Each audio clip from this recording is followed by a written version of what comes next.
Professor Alison Dagnes, thanks for joining us on the Illinois Channel from Pennsylvania. So good to see you. And before we start, I'm going to tell the audience that Alison, and I fondly call her Allie, we used to be seatmates when we both worked at C-SPAN. So we've known each other for about 25 years or so. She's not aged a day, but now she is a PhD and political science professor and an author of several books. And so we wanted to, Allie, catch up with you and get your insights from all the research that you have done. And frankly, it's nice to be covering something besides a coronavirus for a change. So thanks for joining us on the Illinois Channel.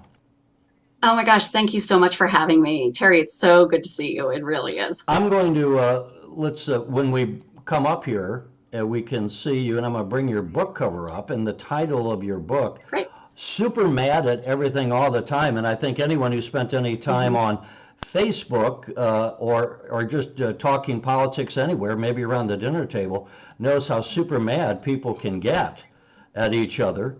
And you know, we have had friendships, you know, that have been together for years now. People will go, well, if you like Trump, I'm not going to talk to you. Or if you don't like Trump, or whatever, you know. Why are we super mad all the time? And is this truly different than it might have been 25 or 50 years ago in America? It's a good question.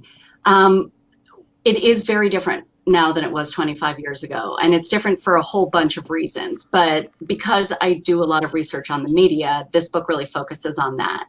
And one of the reasons that we're super mad at everything all the time is that we are allowed to pick the flavor of news and information and analysis and argumentation that we get. And when we do that and we cocoon ourselves within these ideological bubbles of ours, then we tend not to hear opposing thought, and the media then stir up all that anger in us because that's very profitable and it keeps us coming back to the trough for more. And when we get angrier and angrier, and we're only among like-minded people, we begin to then look at people who are not agreeing with us as not just differing in opinions, but wrong, as enemies. And we're told that they're enemies.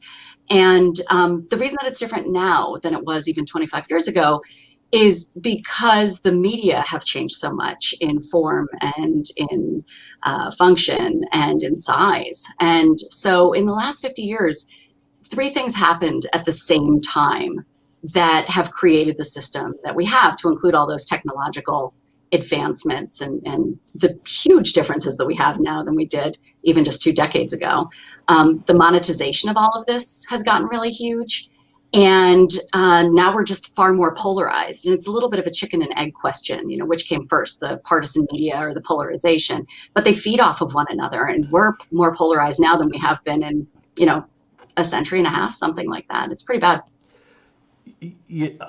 I have a number of years over you, and I remember as a kid in grade school, the Vietnam War. And the Vietnam War, I sometimes tell people, I think we're still living in the wake of the Vietnam War. We were so polarized then. And of course, actually, we're coming up on the 50th anniversary of Kent State, the shooting at Kent State. When that happened, and the National Guard actually fired on American students, you know, there were a number of people in America at the time that felt like they had it coming. And it's weird to hear that now, but there was great polarization then. And of course, then we also have, there was in 1971, the Roe versus Wade. That's been one of the big dividers, the issue over abortion. So I just kind of think that we've heard many times that both the Republicans and the Democrats, as they go through their primary elections, are electing the extremists. So we've lost all the people in the middle ground. We have here in Illinois, Congressman Dan Lipinski, who might have been the last pro-life Democrat in the House, and he just lost his primary election on March 17. Does this, I guess, all fit in that what we're seeing, and to your point about the media, now we can, instead of watching the CBS Evening News with Walter Cronkite, and there were 3 networks, and because of that, we all as Americans kind of got all the same information more or less. Now, some of us are watching CNN or MSNBC, and others are watching Fox, and so we're getting entirely different perceptions of what the political reality is in the nation.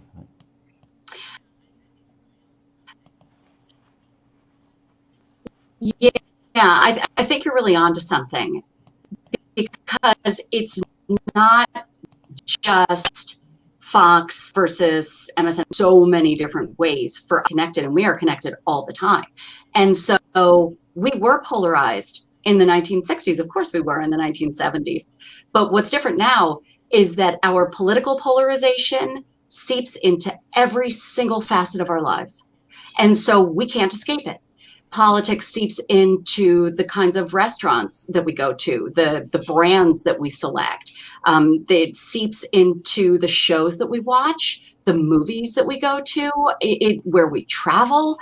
It is everywhere, and it is inescapable. And the reason that we cannot escape it is because it's not, you and I started at C-SPAN together back in, really like the boom of the cable era. And now it's cable and the internet and streaming and satellite stuff. It's everywhere. And so in doing the research that I did for my book, what I've really found is that it's not just Fox as the epicenter of conservative media, although they are. It's the way that Fox then connects to other outlets within this right-wing media circle that includes talk radio, it includes different blogs and websites, it includes a lot of different personalities who have their own outlets and their own platforms that those were never around before. And so particularly on the right, there is this very tight circle of conservative media, right-wing media, that link and connect and support one another. And outside of that circle, there's everybody else. So it's the mainstream media and the left-wing media. And I know a lot of conservatives argue that those are one and the same, but they're not, because they have very different missions and very different mechanisms by which they do their jobs. There's also, fact-checking organizations within this kind of larger sphere. And so you have these two rather opposing forms of information dissemination, and they are not doing the same thing at all. In fact, they're doing things really differently from one another. And I should remind the audience, you're a professor of political science and also the author of the book, or one of your books, Super Mad at Everything All the Time. And when you, first of all, when was that book published? It was actually a year ago, I think, like in 3 days, something like that. It was March of 2019. And to write this book, I was just trying to get my arms around what was happening, because I teach media, I studied media, you and I worked in the media together. And so the media is my, that's my greatest love. But I couldn't figure out what was happening. And most of my students are pretty conservative. And right around 2015, rather, with the presidential election, I noticed that some students were using talking points that I was unfamiliar with. And so what I did was I started interviewing a lot of producers and reporters and folks on the ground in DC to try and see, like, hey, what's happening here? And with a lot of help, I interviewed over 30 people. I was able to kind of make a little bit more sense of it. And that's how I really discovered that this, the system that we have now, where we can engage in what's called confirmation bias, right? We can get only the news that makes us feel good. It's been brewing for quite some time. It's been developing for 25, 30 years, even longer than that, to tell you the truth. But what we have now is not the result of just a couple things happening. It's everything happening at once in this almost perfect storm of polarization and media content. So it's interesting. Is there any answer, would you suggest?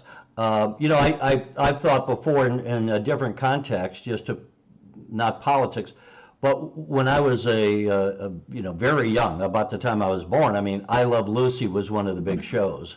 and there were only three networks, the three: ABC, NBC, CBS. So everyone was more or less, as I say, watching the same thing, the same more or Right. less. And there was across this 3,000 miles of the United States mainland, you had many, of course, different, as we still do, many different kind of local cultures, but we all shared I Love Lucy or the Jackie Gleason show or whatever.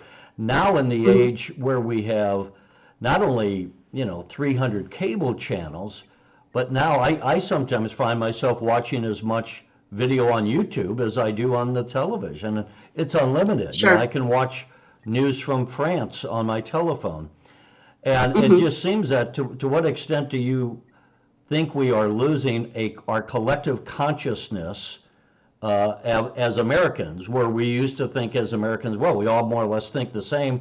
Now we don't necessarily, because we can pick and choose whether watching politics or home gardening or the History Channel or whatever, right? Yeah, no, you're absolutely right. And we are losing that common conversation. There's no two ways about it. And we're never going to have that again, nor should we. I mean, I think it's kind of neat that we can watch the news from France on our phones. And you can also watch I Love Lucy, right, on YouTube or on Netflix or whatever. So the content is here to stay because there's so much money to be made in providing this content. But what we can do as viewers and as citizens is not take the bait, because in truth, it's not just that we are selecting things that confirm our own biases. It's that we are being delivered stuff that's pretty devastating for us as a democracy. And politicians are feeding into this. And so when we take that bait, when we buy what they're selling and we say, okay, you're right, half of America is awful and I hate them, then first of all, it's an ignorant thought, because that's not true. We shouldn't hate half of the country. We shouldn't hate anybody. But even worse than that, we're really not thinking on our own. And so what I tell folks is turn it off. Not Illinois channel, but other things. Turn it off. Don't take the bait. Unsubscribe from the push alerts that are melting our phones these days. Don't go on to the ideological websites. Don't necessarily just take at face value the things that are said, because what we have learned in the last several years is that there are things that are being said that are factually incorrect. And so it is a little bit more onerous for us as news consumers. Sometimes we do have to do some fact checking. But I think that it's responsible for us as Americans to realize that we are in this together, that we should not be divided the way that we are divided. And when we are divided like this, it benefits news organizations. Not all of them, obviously, but several news organizations and media organizations. It benefits politicians, and it benefits the folks who work in politics. It does not benefit us, not one bit. And so the fact that we keep going back to it is something that just breaks my heart. Just meet someone face to face when we're not in quarantine, with whom we disagree, to see that it doesn't necessarily, we might have disagreements on politics, but that's not the whole of who we are, right? I mean, we are larger than just who we voted for. And the more we make it about one person or about one policy, and the more we are attracted to this idea of simple answers, there's a right and there's a wrong, about policy divisions, that's lazy, and it's incumbent upon us to do a little bit better than that. I'll share, I mean, just from doing the news for the Mm-hmm. last 30 years or so, you are incumbent as a professional to interview those that you even think are wrong, to Mm-hmm. give them their voice. And I will share that, a number of times I've interviewed someone who I thought privately was just entirely wrong on an issue, but they would tell me something about the issue I never knew. Yeah, that's exactly it. And I learned, well, you know what? I had never heard that before. So I would Mm-hmm. tell people, when you think about this, what we think we know about an issue and how we feel is based upon what we think we know of the issue. A lot of times Right. we have aspects of an issue we don't know. And you have to, as a consumer of news, go out of your way to try to be informed on those and to hear from those who you disagree with. If you're a very liberal, you have to hear sometimes from the conservatives because maybe they have a point that you didn't consider, and vice versa.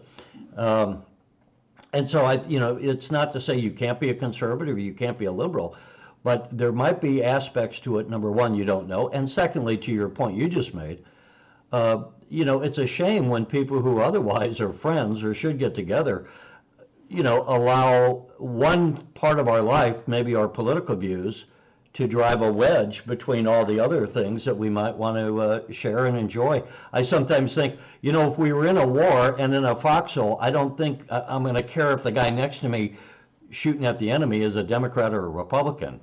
I mean, he's going to be on my team, and we ought to keep that in the big picture. I agree with you. And I think that's really important to remember, especially as we are told by people who are elected to office that someone who disagrees with us is not to be trusted. Somebody who voted for somebody else is a bad person. I just don't think that that's true. I think we really have to think larger, and especially now, as we're facing a crisis of epic proportions. I think we really have to look at the community and look at the whole and see how we are one part of a much greater system. And America's a wonderful country, and Americans are wonderful people. We just have to keep reminding ourselves that our political lives are not all of us, that we're a lot more than just that. When you talk to your students, you said a lot of them are conservatives, probably relative to where you are in the state of Pennsylvania, I guess. How do they take to the message that you're sharing with them? My majors take to it very well. And one of my favorite students now wears a Trump 2020 t-shirt, every day to class. And he and I just get along like a house on fire. And now that our schools in Pennsylvania are now teaching remotely. And he sent me an email that said, it's his senior year, he's graduating, and it's not the way any of us wanted to end this academic year. And so he was saying how sad he was. And then he said, it would be really great if you and the other professors, if we could have like an open forum where you could share your expertise about what's happening right now, the politics of it. There's so many political elements. I know we don't want to talk about coronavirus, but, issues of federalism, issues of media coverage. And he said, I'd love to be a part of that. So I think that because my students know me, they trust me, and I trust them. And then the students that I have who are not majors in our introductory classes, once they get to know me, they trust me and I trust them. And it just takes, I think, a little bit of getting to know other folks who may disagree with you on some things, but who also really have everyone's best interest in mind, to see that it's not just about who you voted for. And it really is not just, it's not as personal as it is being made. And I think that once those walls can be broken down, then the rest of it is good. It just doesn't matter as much. At least that's what I found with my students. Well, and I think we ought to say sometimes, even if we think somebody's wrong on an issue, you don't have to try to bludgeon them with your opinions. You can just be listening. Oh, great. You can agree to disagree. And you can also remind yourself that this person is, in most cases, going to be not some ogre, but a caring person. They're passionate because they are caring. And you can say, that's a good thing too. And that you might, if they drove by you on the highway and you had a flat tire, they might pull over to help you. It's not always about winning a political discussion. Something we might with you to totally. have a balanced life. You how many books have you written now? I have 3 solo authored books, and I've edited 2 books on political scandal. Probably, certainly here in Illinois, a never-ending story. Political. Oh yeah, scandal. you guys have been feckin' field for that. Let me tell you, thank you, state of Illinois. Yeah. Are you working on any other books at this point? A colleague of mine and a friend of mine who's a psychologist, he and I are noodling around with an idea about polarization, kind of the politics of it, but also the psychology of it. And that is something that I'm really interested in. But I have to tell you that I wrote a book about political comedy. That was the last one that I wrote. And that was a lot more fun than doing the research for a book about polarized news. The political comedy one was, that was good. That was nice. That was a happy time. It Well, was a and more over our innocent time. heads, I have humor. You know what I find fascinating? You and I grew up with, of course, newspapers, which are still around, but less so. But we had the editorial cartoon, and today we have Right. these memes, I guess is the proper phrase. Hmm. And I find it fascinating. It's like a new art form. It's a new form of political It's expression. true. Some of them That is true. are just so clever the way they condense a political thought. Some of them are very funny. It's true. No, they It's are. really interesting. I don't know if the meme has kind of weaved itself in, or did that come up in your look at political humor? It, memes are a terrific thing. It's such a shorthand way of making a point, which is what the old political cartoons did, right? Using metaphors like a shortcut to make an argument, or to symbolize something. And that's what memes do. Memes are terrific. And I notice with my students that because I think our attention spans are shrinking, memes fit into that very nicely, in that it's a real sort of like a quick hit sort of way to make a point and then move on to the next thing. So they will send me really funny memes or share them. We put them up in class, and everybody really likes them. I think because they understand, that it is a nice, funny way, an oblique way of making an argument. Which these days, sometimes the yelling is so loud that laughter is a better way of doing it. Before I let you go, would you say that, do you have any idea that the students today are any less political? Sometimes we hear Mm, disparaging comments about the younger generation that they don't know what's going on. How do you characterize, and you've been teaching now for what, 17 years, I think, at the mhm. college level. Yeah. Are the students of today more or less as the students as they always were, or do you notice any difference as we get further and further into the internet era and the era, what has changed over the course of your teaching career, about 10 years ago, just the evolution of the smartphone? That's true. It's really interesting. The last couple of years, I have noticed that students are quieter now than they have been. And at first, it really freaked me out because I couldn't figure out. I thought maybe I was doing something wrong. And so I took an anonymous poll and said, had them write down, like, why are you not talking? And I gave them a bunch of options, and I let them blame me, like I'm afraid the professor's going to scream at me or something. And luckily, nobody put that down. But out of 100 students, these were interest students, they almost universally, I'd say like 80 something percent of them said, politics is all yelling. I just don't want to be yelled at. And I thought, oh man, that's breaking my heart, because you and I both know that A, politics is incredibly important, and B, uh, no one should be yelling at anybody. And the fact that it's all come down to that, that's tough. So, what I see in students is a reflection of the broader populace, which is that it's become so hot, it has become so loud, and everybody is super mad at everything all the time. People just don't want to engage. And I can't say I blame them, because if I had to yell at somebody, I wouldn't like it. And if somebody were yelling at me, I would like that even less. You So, bring up something, and before we close, you just brought up a new issue that I hadn't thought. One of the problems I have today, as compared to some years ago, the thing we call political correctness, that to me there's a form of censorship by saying you can't say that because I'm offended. To what extent is, for what lack of, political correctness, that you can only talk about certain things in a certain way, or if you're a white person, you can't talk about black relations, or you can't talk about women's issues if you're a man or whatever. There's always someone to tell you you should stop talking or voicing your opinion because I'm offended. Is that a real thing, or do the students that you say are more quiet today, or because they're afraid of the repercussions? And we see sometimes just people losing their jobs because someone says they're a racist. We're so quick to call someone a racist or something else. I have to say, I've looked at this a little bit. It is interesting to me the way that several cases from specific universities have been used as examples for kind of a mainstream thing. Where I am, that is not an issue. We don't have questions of political correctness at Shippensburg. No professor has ever shut down a student saying you're not allowed to say these things, and no professor's been called on the carpet for that either. Because I think that what is so important to us is that we discuss things. And so if I am talking about race, I will say, okay, here's what we need to do. We all need to discuss this.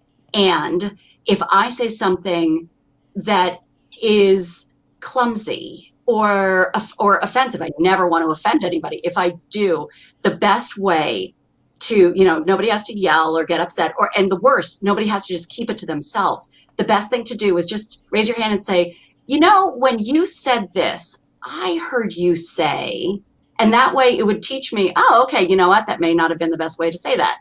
And then I won't do it again. But I think that for most of us who were college professors, particularly at schools that aren't kind of the hotbeds of all of the activism, and that's most colleges, I think we're really trying our level best just to get everybody really to talk and feel comfortable talking. Because once you can do that, then people aren't so quick to say, oh, you said something and now I want to get you fired for it.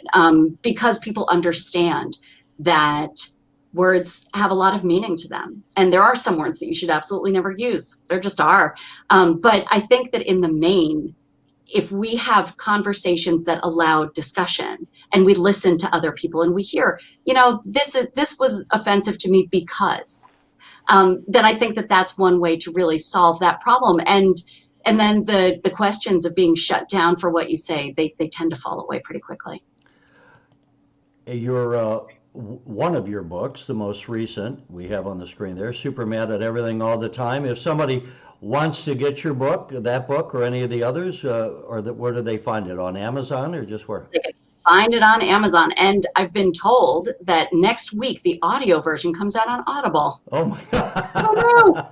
I know. I was a little surprised. I presume it's your voice reading the book? It is not my voice. No, they hired an actress or somebody to read it. So so it's available. All my books are on Amazon, and the audio version, if you would like the dulcet tones of a woman who is not me reading you my book, that'll be on Audible next week. That's funny. I hope you don't mind me calling you Allie instead of Allison. No, but I mean, it's and I will say the audience again. We worked together at C-SPAN some years ago, and it was a great time. It's not to say that all of us in the newsroom back then at C-SPAN agreed with each other privately, but we had some of the greatest laughs ever.